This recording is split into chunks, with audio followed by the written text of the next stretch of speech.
वसुबेन, भाई श्री राजू, श्रीमान राजेश किशोर जी, श्री तनेजा, उपस्थित अन्य मंत्रिमंडलના સાથીઓ, સંસદ સદસ્યશ્રીઓ, ધારાસભ્યશ્રીઓ, તાલુકા પંચાયત, જિલ્લા પંચાયતના આગેવાનો અને વિશાળ સંખ્યામાં ઉપસ્થિત રહેલ સર્વે મહાનુભાવો,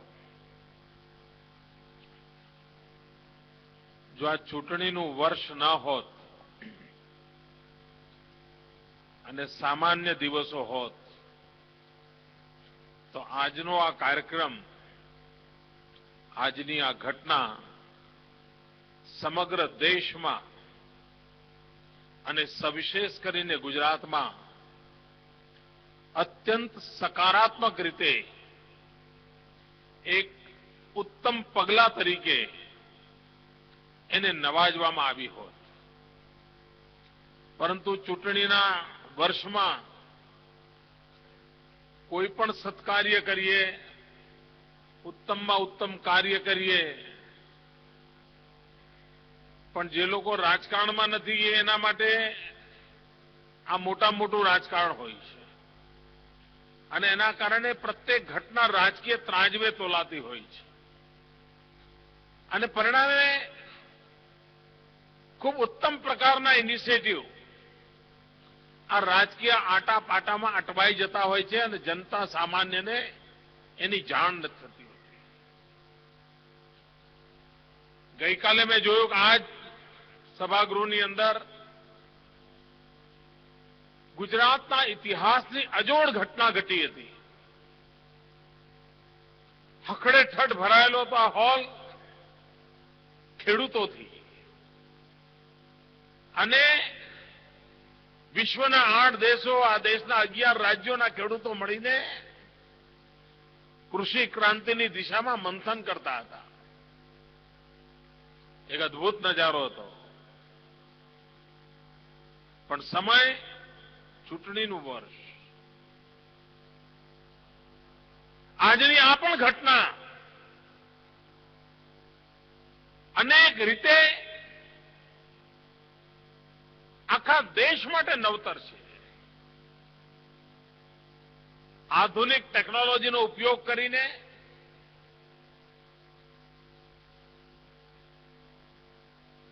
સ્માર્ટ કાર્ડની વ્યવસ્થા કરીને આ રાજ્યનો ગરીબ નાગરિક કેશલેસ, ખિસ્સામાં એક કાણી પાઈ ન હોય, માત્ર એની પાસે એની આ કાર્ડ હોય અને ગંભીરમાં ગંભીર બીમારીમાં સરકાર સારવાર માટે સજ્જ હોય, તૈયાર ઊભી હોય, આ પ્રકારની વ્યવસ્થા પશ્ચિમના દેશોમાં આપણે સાંભળતા હોઈએ, જોતા હોઈએ.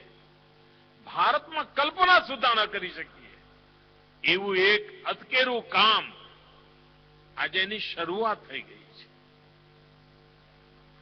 47 જેટલી હોસ્પિટલો, એમાં આ પ્રકારની ગંભીર બીમારીઓ માટે ગરીબ માનવીને વલખા નહીં મારવા પડે.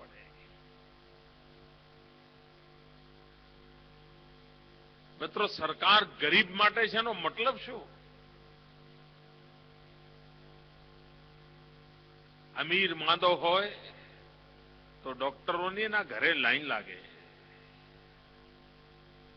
સુખી માનવીને સુખ ખરીદવા માટે પૈસાનો ક્યારે તોટો નથી હોતો. ગરીબ માનવી માટે એ દૂર દૂરનું સ્વપ્ન પણ ક્યારે હોતું નથી. એક જમાનો હતો, ગરીબ માનવી માંદો હોય, હોસ્પિટલ જવું હોય, ગામડાનો માનવી માંદો હોય, હોસ્પિટલ જવું હોય, સુવાવડી બહેન હોય, પ્રસવની પીડા ઉપડી હોય, હોસ્પિટલ જવું હોય, રિક્ષાવાળો એડવાન્સ પૈસા માગે, પછી લઈ જાય. અને પૈસા ના હોય તો રિક્ષાવાળો ના પાડી દે. કોઈ અડોશી પડોશીનો ટ્રેક્ટર માંગ્યો હોય, ટેમ્પો માંગ્યો હોય તો તોય આપે નહીં. બળદગાડું કરવું હોય તો બળદગાડું ન મળે, બેજુના ગામ જવું હોય તો જવાની વ્યવસ્થા ન મળે, બસના ઠેકાણા ના હોય, ખિસ્સામાં પૈસા ન હોય તો દવાખાના સુધી પહોંચાય નહીં. એ દિવસો આપણે જોયા છે. આ 108ની સેવા. ફોન કર્યો નથી કે ગાડી હાજર થઈ નથી. એ પૂછતા નથી કે તું હિન્દુ છે કે મુસલમાન છે. એ પૂછતા નથી કે તું શહેરમાં રહે છે કે ગામડામાં રહે છે. એ પૂછતા નથી કે તું અમીર છે કે ગરીબ છું. એ પૂછતા નથી કે તું ઉજળિયાત છે કે પછાત છે, તું સવર્ણ છે કે દલિત છે. ના, તું માનવી છે. તારી સેવા કરવા અમે બંધાયેલા છીએ. આ ગુજરાત તારી સેવા કરવા બંધાયેલું છે અને એક ફદ્યું ના હોય ખિસ્સામાં, એને પૂરેપૂરી સેવા મળે છે. આજે 200 કરોડ રૂપિયાની માતબર યોજના એને લોન્ચ કરવામાં આવે છે. અને આ તાજેતરમાં આવેલો વિચાર નથી. એ તો તમે છાપા વાંચો એવું લાગે કે અમને જાણે કાલ સવારે જ વિચાર આવ્યો છે. મુદ્દો તો એ છે કે લોકો અમારા વિચારો ચોરી કરી જાય છે. કારણ એટલી બધી બેંકરપ્સી છે કે એમનો ઓરિજિનલ વિચાર નથી સૂચતા.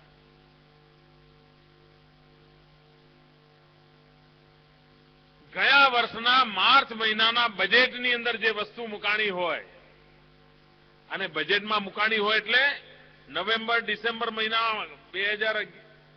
11ના નવેમ્બર ડિસેમ્બરમાં ચર્ચા ચાલુ થઈ હોય, ફાઇલ પર યોજનાની આકાર લીધો હોય, લાંબુ મનોમંથન ચાલ્યું હોય, ત્યારે 2012ના માર્ચની અંદર એ બજેટની અંદર રજૂઆત પામી હોય, પૈસા એલોટ થયા હોય. એ યોજનાના આજે વિધિવત રીતે અમલીકરણનો આ કાર્યક્રમ છે. યોજનાની જાહેરાતનો કાર્યક્રમ નથી, આ અમલીકરણનો કાર્યક્રમ છે. અને ગુજરાતના પ્રત્યેક ગરીબને આવા ગંભીર પ્રકારની માંદગીના કુટુંબમાં આવી પડે તેની જવાબદારી આજની પડથી ગાંધીનગરમાં બેઠેલી આ સરકાર લે છે. આ નાનું સ્ટેટમેન્ટ નથી મિત્રો. આ રાજ્યના ગરીબ માનવીની ગંભીર બીમારીની જવાબદારી સરકાર ઉઠાવે છે. એ સંકલ્પ જાહેર કરવો અને એનું અમલીકરણ કરવું, એટલે અમલીકરણ કરવા માટેનું આ પ્રક્રિયા સમગ્ર દેશનું ધ્યાન ખેંચે એવી છે. ભાઈઓ બહેનો, આજે એક નવતર પ્રયોગ બીજો આપણે કરી રહ્યા છીએ કે 108ની સેવા ઇમરજન્સીમાં દોડવાનું, પેશન્ટને બચાવવાનો, આ સેવાનો એક ભાગ તો આપણે અનુભવ્યો અને આપણે બધા ગૌરવ કરતા થયા. મને અહીંયા જયારે 108ના બધા સાથી મિત્રો બેઠા છે ત્યારે મારે એમને છાતી ગજગજ ફૂલે એવી વાત કરવી છે. મને અઠવાડિયામાં જે અનેક ટેલિફોન આવતા હોય છે, એમાં દર અઠવાડિયે 1-2 ફોન એવા હોય કે જે કોઈ અજાણ્યા વ્યક્તિના હોય, કોઈ બહેનનો હોય, કોઈ નવજવાનિયાનો હોય, કોઈ વૃદ્ધ માનો હોય. અને ટેલિફોન શું હોય છે, આપણે એમ લાગે કે આ કોઈ ગરીબ માણસનો ફોન આવ્યો છે, જરૂર કંઈક ફરિયાદ કરવા કામ માટે ફોન કર્યો હશે. લગભગ દર અઠવાડિયે એકાદ બે ફોન આવા મને મળે છે અને ફોનમાં ફરિયાદ નથી હોતી, અપેક્ષા નથી હોતી. ખૂબ ગળગળા અવાજમાં કોઈ બહેન કે કોઈ માં કે કોઈ દીકરો મને કહેતા હોય છે કે સાહેબ, આ તમારી 108ના કારણે મારો દીકરો બચી ગયો. કોઈ કહે છે કે આ તમારી 108ના કારણે મારો પતિ બચી ગયો. અને સરકારનો આભાર માનીએ એટલો ઓછો આ વાત આ સમાજના સામાન્ય નાગરિકોના ટેલિફોનથી મારા સુધી પહોંચતી હોય છે. અને જયારે ફોન મળે ને એવો, એટલે એ દિવસ આખો આમ દોડવાનું મન થાય કે વાહ, પ્રજાની સેવા કરવાનો કેવો આનંદ આવે છે. ટેલિફોન તો મને મળે છે, છાતી મારી ફૂલે છે, પણ આ છાતી ફૂલવાની ઘટનાના પાછળ જે પરિબળમાં બેઠેલા છે ને એ 108ના મિત્રોને મારે અભિનંદન આપવા છે. એના સાચા યશભાગી તમે છો. તમે એનો ટેલિફોન મોડો ઉપાડ્યો અને તમે 5 મિનિટ મોડા જાઓ તો તમને કોણ પૂછવાનું છે ભાઈ? પણ ના, 108માં સ્પર્ધા છે, વહેલામાં વહેલું કોણ પહોંચે, જલ્દીમાં જલ્દી સારવાર કેમ મળે. આખું જે વર્ક કલ્ચર આપણે ઉભું કરી શક્યા છીએ એ વર્ક કલ્ચરની અસર દરેક ક્ષેત્રમાં થવાની છે. નહીં તો પહેલા તો એમ્બ્યુલન્સ વાન અને ડેડ બોડી વાનમાં ખબર જ નહોતી પડતી. બોલાયું હોય એમ્બ્યુલન્સ અને આવે ડેડ બોડી થઈને, આવી દશા હતી. એમાંથી એક ગુણાત્મક પરિવર્તન અને ગુડ ગવર્નન્સ કોને કહેવાય? આ ગુડ ગવર્નન્સ કહેવાના એક એક પછી એક નમૂના છે. અને એમાં હવે નવો નજારો, એ નવો નજારો એટલે ખિલખિલાટ. આખું ગુજરાત આમાં ખિલખિલાટ કરે છે.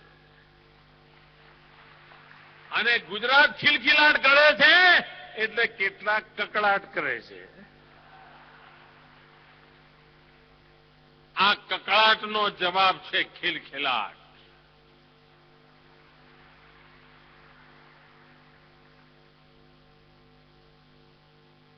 ગરીબ માં હોસ્પિટલ તો પહોંચી, પણ 40, 42, 48 કલાક, 50 કલાકની ઉંમર વાળું બાળક લઈને ઘરે જાય, તકલીફ વેઠીને જાય, ત્યારે એ બાળક ઉપર સૌથી વધારે વિપરીત અસર થતી હોય છે. એ બાળકની જિંદગી બચી જાય, એને કઈ તકલીફ ન થાય, એવી એક લાંબા ગાળાની સમજ સાથે આ ખિલખિલાટ યોજનાને જન્મ આપવામાં આવ્યો છે. અને એવું પણ નથી ઈચ્છતા કે 108ની જેમ સાયરન વગાડતા વગાડતા પાછા ઘેર જાય.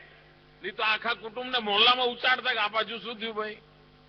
ગઈકાલ તો એમને હોસ્પિટલ લઈ ગયા હતા ને ફરી પાછું આ ઋતુ કોણ આવ્યું? અંદરથી ઉતરે નહીં ત્યાં સુધી કઈ કોઈ બિચારાના આંખમાંથી આંસુ આવી જાય, આવી ભૂલ ન પડે એટલા માટે આનો આખો રૂપરંગ બદલી નાખ્યો. એની સાયરન પણ બદલી નાખી. કદાચ પહેલી વાર આ પ્રકારની સાયરન પણ હોઈ શકે, એ લોકોને પહેલી વાર ખબર પડશે. અહીંયાથી આ મારો કાર્યક્રમ પૂરો થયા પછી આપણે બધા બહાર જઈશું ફ્લેગ ઓફ કરવા માટે, વિદાય આપવા માટે. તમે પણ જોશો, તમને પણ લાગશે. આજે એક કોર્પોરેશનની રચનાની પણ અમે જાહેરાત કરીએ છીએ મેડિકલ સર્વિસીસ માટેની. આ પણ 2012ના માર્ચ મહિનાના બજેટની અંદર વિધિવત રીતે જાહેર કરેલી યોજના છે. અને એને કેટલા લોકો એમ કહે છે અમે કરીશું. અરે ગુજરાત સરકારે તો બજેટમાં કરી દીધું હતું.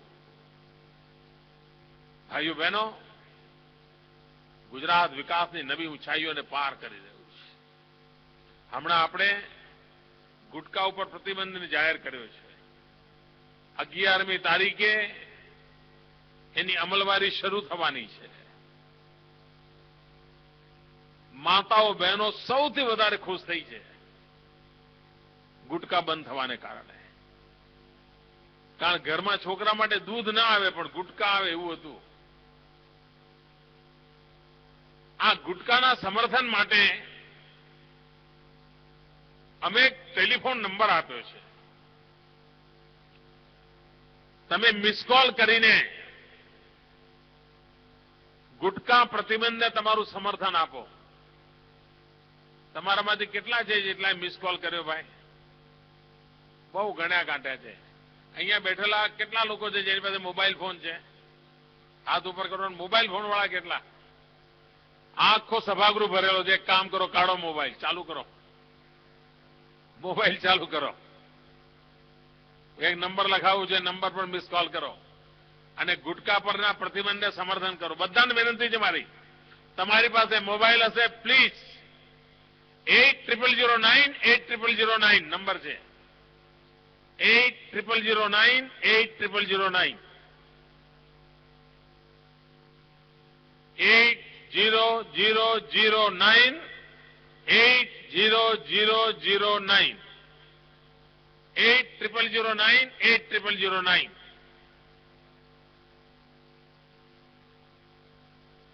તમે મને ટેકો કર્યો બધા મારો મેસેજ તમને મળી જશે થોડી વારમાં.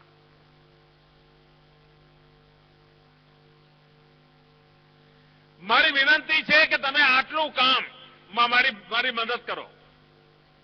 તમારા મિત્રો, પરિચિત, ઓફિસ જે કોઈ હોય, જેમની પણ પાસે મોબાઈલ ફોન, બધાને વિનંતી કરો કે આપણી યુવાન પેઢીને કેન્સરથી બચાવવા માટેના અભિયાનમાં મિસ કોલ કરીને ભાગીદાર બને. 8009 8009. કેટલાય કર્યો? પાક્કો? તો થોડી વારમાં મેસેજ આવવાનું શરૂ થશે. જો લોક ભાગીદારી વિના, જન સહયોગ વિના ક્યારેય કોઈ કામ સફળ થતું નથી. ગુજરાતની સફળતાના મૂળમાં સરકાર કરતા જનતા જે 2 ડગલા આગળ છે ને, એના કારણે છે. જનતાની જે સક્રિય ભાગીદારી છે, એ સક્રિય ભાગીદારીને કારણે છે. આપ સૌને, ખાસ કરીને આરોગ્ય વિભાગને, જેણે અનેકવિધ લક્ષ્ય પ્રાપ્ત કર્યા છે, એમને હું અભિનંદન આપું છું. ધન્યવાદ. જય જય ગરવી ગુજરાત.